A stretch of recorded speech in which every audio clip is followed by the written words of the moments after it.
ছেলে বা একটা মেয়ে পিএসসি, জেএসসি, এসএসসি, এইচএসসি সব কিছুতে ওয়ান্ডারফুল মার্কস, শুধুমাত্র অ্যাডমিশন টেস্টে কি কোথাও চান্স হচ্ছে না।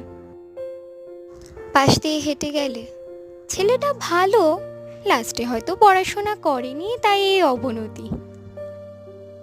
এটা আপনি যত সহজে বলে দিচ্ছেন, এটা মেনে নিতে ওই ছেলেটার ঠিক কোথায় বাজছে সেটা একবারও ভেবে দেখছেন তো? আমরা যতই বলি ভাগ্য ওপরওয়ালাই লিখে দেন, তা খণ্ডানোর সাহস বা অধিকার আমাদের কারোরই নেই। এটা না বুঝে, ওই ছেলেটার মন না বুঝে, আপনার মুখে যা আসছে, আপনার মনে যা বলছে তাই বলে দিচ্ছেন। বাহ!